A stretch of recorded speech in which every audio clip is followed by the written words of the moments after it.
কে কখন চলে যাব জানি না। হ্যাঁ, যে গোড়া যাবে আর গোড়া রেখা যাবে, দুটা কাজ আমাদের। একটা হলো গোড়া যাওয়া, আরটা হলো গোড়া রেখা যাওয়া। একটা হলো নিজের জীবনটা গোড়া যাওয়া, আরেকটা হলো আমাদের পিছে যারা আছে সন্তান, এদেরকে গোড়া রেখা যাওয়া। গোড়া রাখা যাওয়া, নাহলে চলে যাব দুনিয়ার থেকে। বৎসরে একদিন দেখা যাবে আমার জন্য মিলাদ পড়াবে, একদিন দেখা যাবে কাউকে দিয়ে দোয়া করাবে, কিন্তু ডেলি করবে না। এই জন্য আমি দুটা কথা বলতে চাইতেছি।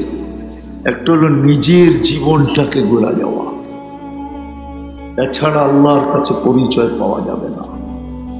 দুনিয়ায় যতই পরিচিত থাকুক, কবির কথাই সত্য। সোনারগাঁয়ের মানুষ ইশাখা চলে গেছে, এটাই তার রাজধানী ছিল। যদিও ইশাখার রাজধানী কিন্তু সোনারগাঁ ছিল। সোনারগাঁ জানেন না? জানেন না?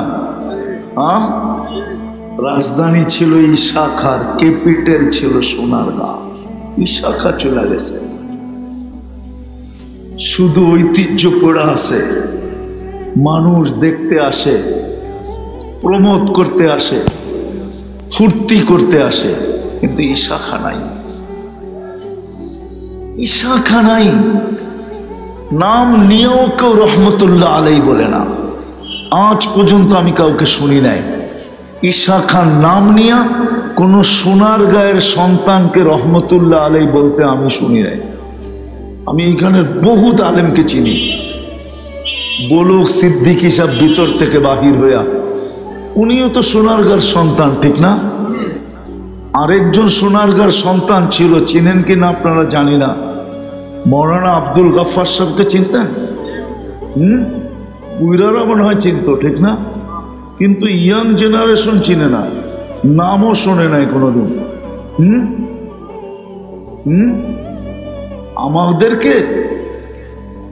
আমাদেরকে যদি এক কুঠিও এক পাল্লায় দেওয়া হয়, আর মৌলানা আব্দুল গফফার রহমতুল্লাহ আলাইকে আরেক পাল্লায় দিলে ওনার পাল্লা বাড়ি হবে। আপনারা যারা দেখছে ওরা দেখছে, যারা কথা শুনছে ওরা শুনছে মৌলানা আব্দুল গফফার কেমন ছিল, ঠিক না? রহমতুল্লাহ আলাই, ওনাকেও কোনোদিন আমি ইশাখাকে নাম নিয়ে শুনি না রহমতুল্লাহ আলাই বলতে। অথচ ইশাখা কিন্তু মুসলমানই ছিল, ঠিক না? সত্য তো? কি বলেন? আরেকজন আপনাদের এখানে আছে, আবু তায়ামা রহমতুল্লাহ আলাই। ওনার নাম যে নেয় সেই রহমতুল্লাহ আলাই মনের থেকে পড়ে। ইশাখাও ঐতিহ্য রেখা গেছে, আবু তায়ামা রহমতুল্লাহ আলাইও ঐতিহ্য রেখা গেছে। আপনারা চিনেন না সোনারগাঁর মানুষ? সোনারগাঁও চিনেন না? আমি আপনাদেরকে বলে দিয়ে যাইতেছি, ভালো মতে শোনেন। বাংলাদেশ নাই, ভারতবর্ষ, আফগানিস্তান থেকে নিয়ে একবারে সেই বার্মার শেষ মাথা পর্যন্ত, আজ থেকে 800 বছর আগে 1268 সনে সর্বপ্রথম বুখারীর দর্শ আপনাদের সোনারগাঁয়ে হয়েছে। সোনারগাঁয়ে হাদিসের দর্শ দিছেন আবু তায়ামা রহমতুল্লাহ আলাইহি। সোনারগাঁয়ে মুরগাপাড়া যাইতে হাতের ডাইনে পড়ে, ডাইনে মেঘনার দিকে যাইতে হাতের ডাইনে পড়ে আবু তায়ামা রহমতুল্লাহ আলাইহি এখানে হাদিসের দর্শ দিছেন। সোনারগাঁর মানুষ তো সোনারগাঁর ঐতিহ্য জানে না, তো যেটা বলতেছিলাম ঐতিহ্য থেকে যাবে। এই জন্যই মনে হয় কবি বলেন, মিলে খাক মে আহলে শাহ कैसे कैसे জমি খা গই নৌজওয়ান कैसे कैसे। কত যুবককে তো জমিন ভেনিশ করে দিল, লাশ হিসাবে কবরে দিতে দেরি, 6 মাস পরে আর কিছু খুঁজে পাওয়া যায় না। অথচ এক সময় যখন চলতো রাস্তা দিয়া, তো দুই পাশের মানুষগুলা বলতো যুবরাজ যায়, যুবরাজ। কত যুবতীকেই তো, কত সুন্দরীর লাশই তো জমিন পচায় দিল, বেনিশ করে দিল। এলাকায় যখন বাহির হইতো তো মানুষ বলতো পরীকেও হার মানায়, ঠিক না? সৌন্দর্যের কারণে কত মেয়ের নামই তো পরি বিবি হইল, ঠিক না? না হইল না? আমি আবার অন্যকে বলতেছি না, আমার ফুফুর নামই ছিল পরি বিবি। ঢাকার নাম, একটা জায়গার নামই আছে এর নামে নাম, ঢাকার পরিবার এর নামে নাম। জাহাঙ্গীর মোহাম্মদ আদেলের মা পরীর মতো, পরি বিবি নাম ছিল, পরীর মতো সুন্দরী ছিল। কিন্তু আজকে কোথায়? কবির কথাই সত্য, মিলে খাক মে আহলে শাহ कैसे कैसे, जमी खा गई नौजवां कैसे कैसे, अजल ने न छोड़ा किसरा न दारा, उसी से सिकंदर सफाते भी दिहारा, हर एक लेके क्या क्या हस सुधारा, पड़ा रह गया यही ठाठ सारा, শুধু ঐতিহ্য থেকে যাবে। একদিন মানুষ বলবে এটা সিদ্দিকী সাহেবের বাড়ি, সিদ্দিকী সাহেব নাই, বাড়ি আছে, ঠিক না? সত্য তো? আবার ভিতর থেকে রাগ হয়ে যায় কিনা বন্ধু মানুষ। ঐতিহ্য থেকে যাবে, আমরা থাকবো না, চলে যাব।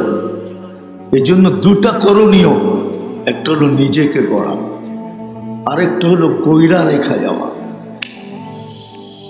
নিজের জীবনটাকে গড়া, ওইখানে কেউ কারো পরিচয় দিবে না। সত্য কোরআনের কথাই, ইয়াউমা ইয়াফিরুল মারউ মিন আখি ওয়া উম্মিহি ওয়া আবি ওয়া সাহিবাতিহি ওয়া বানি লিকুল্লি ইমরিইম মিনহুম শা'নুন ইউগনি উজুহু ইয়াউমা ইযিন মুসফিরা যাহিকাতুন মুস্তাবশিরা ওয়া উজুহু ইয়াউমা ইযিন আলাইহা গাবারা তারহাতুহা কাতারা উলাইকা হুমুল কাফারাতুল ফাজারা লা ইয়াসআলু হামিমুন হামিমা লা ইউজসি ওয়ালিদুন আন ওয়ালাদিহি শাইআ ওয়ালা মাওলুদুন আন ওয়ালিদিহি শাইআ মা আগনা আন্নি মালিয়া খালাকা আন্নি সুলতানিয়া। কোনো পরিচয় চলবে না। যদি চলতো তাহলে ফাতেমাকে সামনে বসায়া রাদিয়াল্লাহু তাআলা আনহা, মুহাম্মদুর রাসূলুল্লাহ নিজের কলিজার টুকরা মেয়েকে বলতো না, ফাতেমা লা উগনি আনকি ইয়াউমাল কিয়ামাতি শাইআ, ফাতেমা জীবনটা কোরাই সমা, তোমার কিচ্ছু করতে পারবো না। পরিচয় কিয়ামতের দিন জীবন না করলে চলবে না। তাইলে তো আবু তালেবের জন্য চলতো। 44 বৎসর 10 দিন বাতিজাকে লালন পালন করছেন, টানা 44 বৎসর 10 দিন। কয়দিন? 44 বৎসর 10 দিন। অথচ ওই রসুল, যার হাতের ছোঁয়া লাগলে দুনিয়ার আগুনকে আল্লাহ খাইতে দেয় না। আনাস বিন মালিক রাদিয়াল্লাহু তাআলা আনহুর দস্তরখানে আল্লাহ রসুল খায়া হাত মুছছিলেন, এই দস্তরখানকে জীবন ভর আল্লাহ আগুনকে খাইতে দেয় নাই। উনি আগুন দিয়ে পরীক্ষা করে দেখাইতেন, যে নিক্ষেপ করতেন আগুনের ভিতরে, বাহির করে আনতেন, একটা সুতো জ্বলত না, একটা সুতো। আনাস ইবনে মালিক রাদিয়াল্লাহু তাআলা আনহু শুক্রবারে একদিন বসরায় যেতেন। উনি শেষ বয়স ইরাকে ছিলেন, জুমার দিন যেতেন।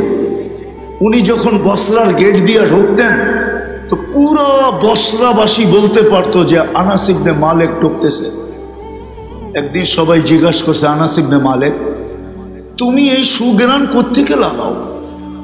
বসরার গেট দিয়া ঢুকতে দেরি, পুরো বসরাবাসী জানতে দেরি করে না যে তুমি ঢুকছ, শুধু সুগ্রাণের কারণে। কই পাও? হাসি দিয়া বলতেছেন, আমি 10 বছর আল্লাহ রসুলের খেদমত করছি। গরমের দিনে যখন ঘাম ঝরতো আল্লাহ রসুলের, আমি শিশির ভিতরে জমা করতাম, ওই ঘাম লাগাইয়া আসি। ওই ঘাম, ওই ঘামের এরকম সুগ্রাণ। পুরা বসরা মোহিত হইত, পুরো বসরা গামের সুগ্রানে মোহিত হইত ওই রসুলকে পাক। কিন্তু পরিচয় তো চলে নাই। বাড়িটা তো বাইতুল্লাহর ভিতরেই ছিল, থাকলে আমি দেখাইতে পারতাম, ওইখানে থাকলে দেখাইতে পারতাম বাড়ি কোন জায়গায় ছিল, আমি চিনি। এখন তোয়াফের জায়গা বড় করার কারণে ওনার বাড়িটা ভেঙে ফেলছে।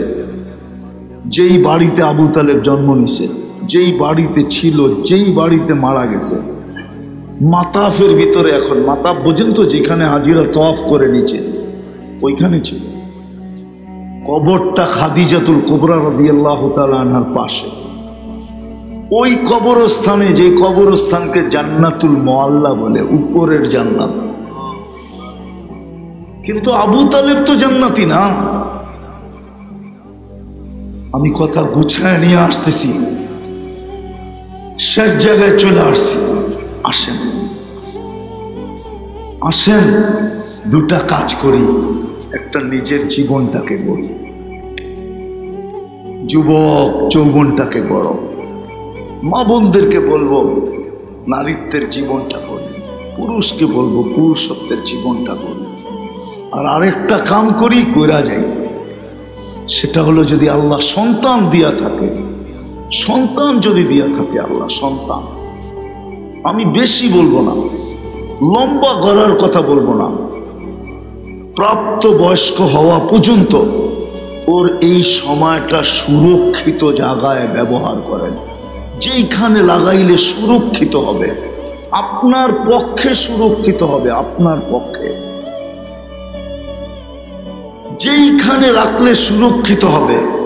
আমি সুস্পষ্ট দেখায় দিতেছি, 15 বছর পর্যন্ত ওকে কোনো দিনই প্রতিষ্ঠানে রাখেন, বালেগ হওয়া পর্যন্ত। তারপরে আপনি স্কুলে পড়ান, কলেজে পড়ান, ইউনিভার্সিটিতে পড়ান, আমার কোনো আপত্তি নেই। কেন এই শিশুকালটা বালেগ হওয়া পর্যন্ত, প্রাপ্তবয়স্ক হওয়া পর্যন্ত ও যত নেক আমল করবে, এই পুরা 14টা বছর আপনার আমল নামায় চলে যাবে। Online banking. বলেন 4-14 কত হয়? বলেন না কত? 56, ঠিক না? 5-14 70, ঠিক না? আপনি বাঁচবেনই তো 70 বছর। 4 সন্তানেরটা যদি আপনি নিয়ে নিতে পারলেন তো 56 হয়ে গেল। আপনারও তো একটা 14 আছে, ঠিক না? নিষ্পাপের 14 আপনার একটা আছে না? না নাই? দুটা মিলে 5টা মিলে কত হলো? আপনি দুনিয়াতে ছিলেনই 70 বছর, পুরাটাই তো নিষ্পাপের খাতায়।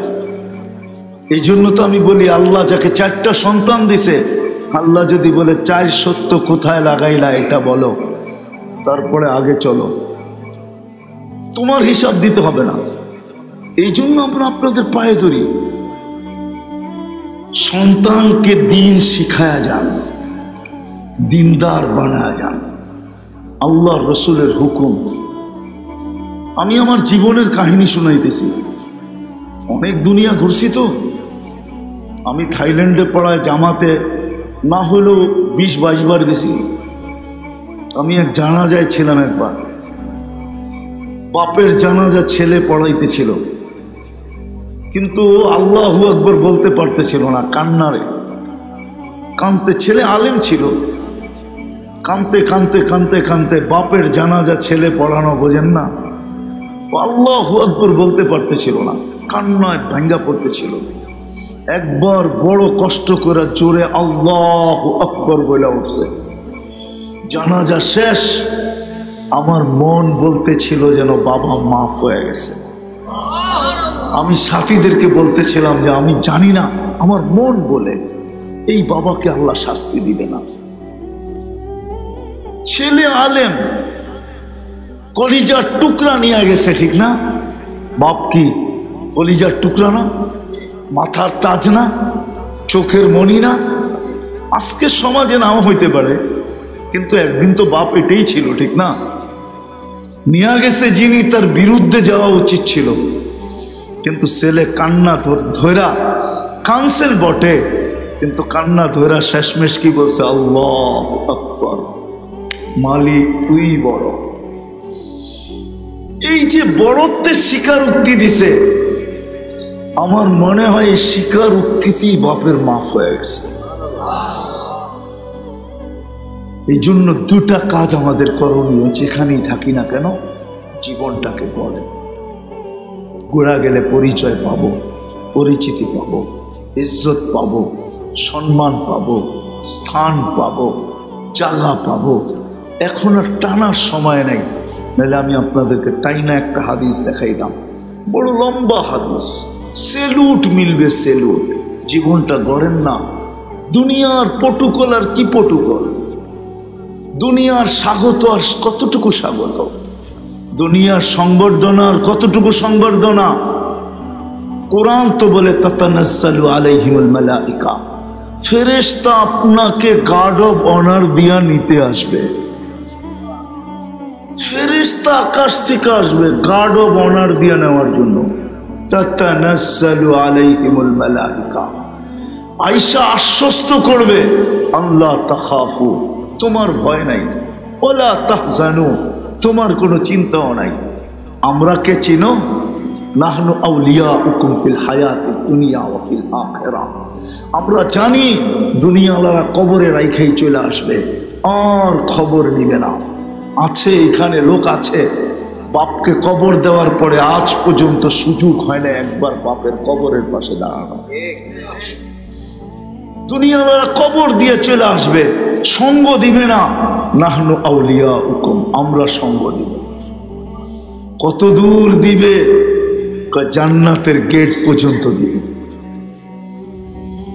পুলসিরাতের ওই পারে যাবে, ওয়াসিকাল্লাযীনা তাকাউ রাব্বাহুম, লাল গালিচার সম্বর্ধনা চলবে। এই দুনিয়ার ফ্যাক্টরির গালিচা, আল্লাহর কুদরতি গালিচা, আল্লাহ কুদরত দিয়ে বানাইছে। পুলসিরাতের ওই পারে যাবে, ফেরেশতারা সালাম দিবে, সালাম তিবতুম ফাদখুলুহা খালিদিন। চলো, গেটেরটা তো বাড়িয়ে দিলাম, জান্নাতের গেট খুলবে। তো আমাদের নবীজি বলছেন, ইয়াস্তাকবিলুনি উম্মতি রব্বি, আমাদের রব আমাকে এবং আমার উম্মতকে জান্নাতের গেটে স্বাগত জানাবে। খালি সুবহানাল্লাহ, কেমন হবে ওই দৃশ্য? আল্লাহ স্বাগত জানাবে। আরে বলেন না, একটু ভাবতে পারেন কেমন হবে? হায়, আমি তো বলি লাকানাল মাউতু লামুতনা, যদিও কিতাবের শব্দ না, মনে হয় মৌত থাকলে আল্লাহকে দেখেই মরে যেতাম, খুশির ঠেলায়, ঠিক না? আল্লাহ স্বাগত জানাবে। এই জন্য চলেন নিজের জীবনটা করি। আর যদি আল্লাহ সন্তান দিয়া থাকে, তাহলে আমি বেশি বলবো না, যেই কয়দিন প্রাপ্ত বয়স্ক না হয়, ওকে এমন একটা পরিবেশে দেন যেন এই সময়টা আপনার পক্ষে আসে এবং সুরক্ষিত থাকে।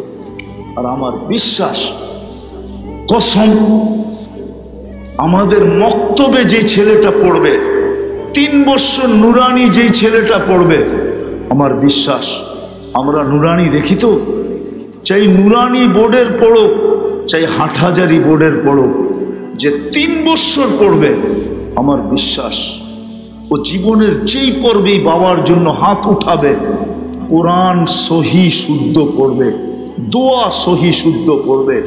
ইচ্ছা করলে ও জানাজা বাপের নিচে পড়বে, নিচে। হুজুরকে বলবে, সরেন, আমার দিলের ব্যথা আপনার দিলে নাই, আপনি সরেন। আমার দাড়ি না থাকতে পারে, কিন্তু আমার দিলে বাবার জন্য ব্যথা আছে, আমি নুরানি পড়ছি, আমি বাবার জানাজা আমি পড়াবো। ও ব্যথা নিয়ে পড়াবে, চোখের পানি নিয়ে পড়াবে। একদিকে চোখে পানি ঝরবে, আর একদিকে দোজখ নিববে। একদিকে চোখের পানি ঝরবে, আর আরেক দিকে আরশ কাঁপবে। একদিকে চোখের পানি ঝরবে, আর আরেক দিকে মাগফিরাতের সিদ্ধান্ত হবে। 3টা বছর মক্তবে পড়া। সোনারগাঁর মানুষ, এই কথাটা বলেই শেষ করতেছি, যদি এই কথাটা সত্য হয়, দুনিয়ার এই কথাটা যদি সত্য হয়, আমাকে একটা শিক্ষিত মা দাও, আমি একটা শিক্ষিত সমাজ দিব। তাহলে আমি বলবো আমাকে একটা দিনদার মা দাও, আমি একটা দিনদার দুনিয়া দিব, দুনিয়া সমাজ না। আমাকে একটা দিনদার মা দাও, আমি একটা দিনদার দুনিয়া দিব, দিনদার। কি দিনদার দুনিয়া দিব আমি, দিনদার। শুধু সমাজ দিব না, দিনদার দুনিয়া দিব। প্রমাণ আছে, আমি আপনাদেরকে প্রমাণ দিতে পারি, প্রমাণ দিতে পারি। দিনদার একটা মা, দিনদার একটা দুনিয়া, সত্য এটাই। এই জন্য সন্তানদেরকে দিনদার বানান, নিজে প্রস্তুতি নেন যেন আল্লাহর কাছে গেলে কোরআনের এই আয়াত সত্য হয়। যেদিন আল্লাহর সাথে দেখা হবে ওই দিন যেন আল্লাহ বলে সালাম কওলাম মির রাব্বির রহিম। চল, আমিও সালামের মালা তোকে পড়ায় দিলাম। দুনিয়া তো পড়াইছি, আমিও পড়ায় দিলাম। ফেরেশতা তো পড়াইছে, আমিও পড়ায় দিলাম। আল্লাহ যেন দেখার সাথে সাথে বলে সালাম কওলাম মির রাব্বির রহিম। আল্লাহর পক্ষ থেকে সালাম দিলে। যা হোক, এই উম্মতের জন্য বেশি প্রয়োজন না। আমার জাতি যদি দুটা কাম করত, আমার জাতি যদি দুটা কাজ করত, বেশি না, দুটা কাজ, দুটা কাজ করত। একটা যদি আমার জাতি তওবাকে সঙ্গী বানায় নিত, তওবা দিনে 2-4-10 বার আল্লাহর কাছে তওবা করত, ইস্তেগফার করত যে আল্লাহ পারতেছি না। একদিকে পেটের টান, একদিকে সংসারের টান, একদিকে ফ্যামিলির টান, একদিকে মা বাবার টান, একদিকে সমাজের টান, সর্বটানে যায় স্রোতে যায় পারতেছি না আল্লাহ, যেমন করার দরকার ছিল এরকম পারতেছি না। এই জন্যই মনে হয় আল্লাহ এই উম্মতকে 1 মাস দিছিলেন 70 মাসওয়ালা। এই জন্যই 1 রাত দিছিলেন 30 রাত 83 বৎসরওয়ালা, যে আমার বন্ধুর উম্মতরা পারবে না, টানের কারণে পারবে না, স্রোতের কারণে পারবে না। আমি তো যুবকদেরকে বলি, যুবকরাও বলে হুজুর পারি না, বন্ধু বান্ধবের কারণে পারি না। এই জন্য তো আমরা বলি যে যুবক যদি যৌবন সুরক্ষিত করতে চায় তাহলে দুটা কাজ করতে হবে, একটা নেক সঙ্গ আর হলো নেক পরিবেশ। নেক সঙ্গে স্বর্গবাস, অসৎ সঙ্গে সর্বনাশ। আজকে আমাদের সমাজের যুবকরা সর্বনাশ হইতেছে শুধু অসৎ সঙ্গের কারণে। সদা সর্বনাশ, নেক সঙ্গ বানাও। আর সময় যদি থাকে তাহলে নেক পরিবেশে লাগাও। নেক পরিবেশ, মসজিদের চেয়ে নেক কোনো পরিবেশ নাই। আলেম ওলামাদের দরবার ছাড়া নেক কোনো পরিবেশ নাই। তাবলীগের আল্লাহর রাস্তা ছাড়া নেক কোনো পরিবেশ নাই। আল্লাহ ওয়ালাদের দরবার ছাড়া নেক কোনো পরিবেশ নাই। এই জায়গায় লাগাও, সময় আছে এখানে লাগাও। হুজুরের কাছে এসে বসে থাকো, পেচাল পাড়ো বসা বসা, তাও ভালো।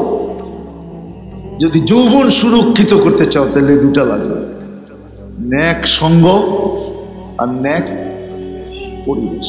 আমার জাতি যদি দুটা করতো, একটা হলো সদা সর্বদা যদি তওবা করতো যে আল্লাহ স্রোতে পারি না, মাফ করা দেয়। একজনও এখানে নাই। আমি তো সিদ্দিক সাহেবের সামনে আপনাদেরকে ওনার বাড়ির আঙ্গিনায় বসে জিজ্ঞাসা করতেছি, একজনও নাই যে ঘুমানোর সময় এই কথা বলে ঘুমায় যে আল্লাহ সারাদিন তোমার কাছে যেরকম আসার দরকার ছিল, সারাদিন আমি তোমার নুন ভোগ করছি, তোমারটাই খাইছি, তোমারটাই পড়ছি, তোমারটাই ব্যবহার করছি, ওই হিসাবে তোমার কাছে আসতে পারি নাই। আমি এখন ঘুমাইতে চললাম, কাল সকালে উঠাইলে উঠবো, নাইলে আমার উঠা হয়তো আর চিরদিন হবে না। আমি কিন্তু তোমার কাছে মাপ চায় ঘুমাইতেছি। এতটুক কথা বলে একজনও এখানে ঘুমাই কিনা আমি জানি না। শুধু এতটুক কথা বলে যে আল্লাহ আমি মাপ চায় ঘুমাইতেছি, এতটুক বললো, বললো আমি তওবা করে ঘুমাইতেছি। আমার জাতি যদি তওবা করতো, আমার জাতি যদি 5 ওয়াক্ত নামাজ পড়তো, আর কিচ্ছু না করতো, শুধু 5 ওয়াক্ত নামাজ বা জামাত যদি পড়তো, একা একই পড়লেও তো 1 ওয়াক্তে 10 ওয়াক্তের সওয়াব পাওয়া যায়, আর জামাতে পড়লে 270 ওয়াক্তের সওয়াব পাওয়া যায়। কত? 1 ওয়াক্ত পড়বে কয় ওয়াক্তের সওয়াব? 270 ওয়াক্তের সওয়াব পাওয়া যাবে। কেননা জামাতের নামাজ 70 গুণ বেড়া যায়। 10 তো আমি এমনিই পাই, 1 এ 10, এটা তো আমার এমনিই পাও না, ওটাকে 27 দিয়ে 27 গুণ বেড়া যায়। 27 দিয়া গুণ দিলে 270 গুণ হয়। এই জন্য আসেন আজকে তওবা করা, ভিতরে অঙ্গীকার করি যে আমি জীবনটা গড়া যাব জান্নাত। আরে যুবক, যদি তোমরা জান্নাত চিনতে, আফসোস আমি যদি জান্নাত বুঝাইতে পারতাম। এরকম পচা মাটি, হ্যাঁ, রাগ হয়ে যাবেন বললে, ঠিক না? বলবো না, রাগ হয়ে যাবে না, রাগ হয়ে যাবে। আমার নাকে কিন্তু এই এলাকার ভিতর থেকে একটা ঘ্রাণ আসতেছে, ঘ্রাণ, ঘ্রাণ। মনে হয় আশেপাশে কেউ গরু পালে, খামারের ঘ্রাণ আসে, ঠিক না? আর যদি মুষলধারে বৃষ্টি হয় কয়েকদিন, দুর্গন্ধ হয় না? হয় না? জান্নাতের মাটি মুস্কার আম্বর দিয়ে বানানো, মুস্কার জাফরান দিয়ে বানানো। ওইখানে বৃষ্টি পড়বে, পানি ঢালবে, আর সুঘ্রাণ ফুটা বাহির হবে। দুনিয়ার এই বিল্ডিং পচা ইটের, 1 ইট সোনার 1 ইট রূপার, এতটুক ছোট ছোট তালা, পাংখা কাইটা লাগাইতে হয়। কাইটা লাগায় না? মনে হয় বোঝেন নাই। স্ট্যান্ডটা কাইটা তারপরে লাগাইতে হয়, কেননা বেশ লম্বা দিয়া দিছে তো। বাড়িতে লম্বা মানুষ আছে, সিদ্দিক হিসাবের মতো, পাংখার নিচে খারাইলে বাড়ি লাগবো, তো কাইটা এটার উপরে করছে। এত ছোট তালা, 1 তালা জমিন আর আকাশ সমান, এতটুকু। সিঁড়ি বাইতে হবে না, সুপার এক্সেলেটর রাখা আছে, সুপার লিফট রাখা আছে। জান্নাতের কোনো ফার্নিচার কাঠ দিয়া না, কোনো ফার্নিচার লোহা লক্কর দিয়া না, কোনো ফার্নিচার অন্য কিছু দিয়া না। জান্নাতের ফার্নিচার হবে সোনা দিয়া, অথবা রূপা দিয়া, অথবা জবরজুদ দিয়া, অথবা চমররুদ দিয়া, অথবা ইয়াকুত দিয়া, অথবা মারজান দিয়া হবে জান্নাতের ফার্নিচার। কেননা জান্নাতে কোনো গাছ কাঠের নাই, গাছগুলো সোনার হবে। আজকে কাঠের গাছে আম ধরে আর আমরা আঙ্গুল চুষি, চোষা খায়া, ঠিক না? জান্নাতে সোনার গাছে আম ধরবে, সোনার গাছে, সোনার গাছে কলা ধরবে, সোনার গাছে ফল ধরবে, রূপার গাছে ফল ধরবে, জবরজুদের গাছে ফল ধরবে। জান্নাতে কোনো কাঠ সাট নাই, লোহা লক্কর নাই, স্টিল ফিস্টিল নাই। ওই জান্নাত। সাহাবা শুধু পাগল হইছে। আপনি ভাবতেছেন আবু বকরের মাথা নষ্ট, 13টা দোকান বিক্রি করছে। হজে গেছেন? হজে কে গেছেন? এখানে হজে গেছেন? মক্কা টাওয়ার দেখছেন? 4 তলায় 2টা মসজিদ, দুটার নাম আবু বকর, এটা ওনার প্রপার্টি। এইখানেই 13টা দোকান ছিল, এটাই ওনার। এর পিছনেই ওনার বাড়ি, আমি চিনি। এখন রাস্তা হয়ে গেছে, এর পিছনেই ওনার বাড়ি ছিল। এটা ওনার প্রপার্টি। 13টা দোকান খোয়া দিয়েছেন, 13টা দোকান ছিল, 13টা এক লাইনে। তুই ডান দিয়া ঢুকবি তো আমারতে নিতে হবে, বাম দিয়া ঢুকবি তো আমারতে নিতে হবে। কেননা কয় দোকানে তুই বলবি নিমু না, পছন্দ হয় না? 13টাই তো আমার, ডান দিক দিয়েও আমার, বাম দিক দিয়েও আমার। যেদিক দিয়ে দোকান শুরু করবি শেষ মাথা পর্যন্ত না, শুধু শুধু হারায় দেন নাই ওই জান্নাতের জন্য। এই জন্য তো আমি বলি যুবকরা যদি জানতো জান্নাত কি, ওরা তো আছে 14 তারিখ লয়া খালি। জান্নাতে যে প্রতিদিন 14 তারিখ 100 বার হবে এটাও জানে না। প্রতিদিন জান্নাতে 14 তারিখ কয়বার? 100 বার, পুরা সেঞ্চুরি। একটু পর পর ভিডিও কল আসবে, তাল ইলাইয়া আয় আমার কাছে, দেখা যা আল্লাহ কি বানায় রাখছে। আয় কি দিয়া বানাইছে? মাটি দিয়া। হাঁটু পর্যন্ত মুশ, কমর পর্যন্ত আম্বার, কাত পর্যন্ত সাফরান, চেহারা বানাইছে হোয়াইট কাফুর, 120 ফিট লম্বা চুল দিয়ে 120 ফিট লম্বা, 3 কিলোমিটার ঘেরের লেহেঙ্গা পড়া থাকবে আর খালি এরকম করতে থাকবে, এরকম 3 কিলোমিটার ঘেরের লেহেঙ্গা মারবে, 3 কিলোমিটার নিয়ে ফুলা উঠবে। যেখানে তাকাবে নিজের চেহারা দেখা যাবে, হাড্ডির ভিতরে কি চলতেছে এটা দেখা যাবে। আজকে তো মেসেজ দিছে একটা, লইয়া দাঁড়ায় রয়েছে আর একটা, ঠিক না? দিছে ফুলের মেসেজ, লইয়া দাঁড়ায় আছে জুতা, ঠিক না? এইখানে ডিজিটাল মেশিন লাগানো থাকবে, দেখা যাবে ভালোবাসা কতটুকু আছে, তুমি চোখে দিয়ে দেখবে। বাকি বাড়ির ভিতরে কইলাম না, নাইলে সব খুলা কয়া দিতাম তোমাদেরকে।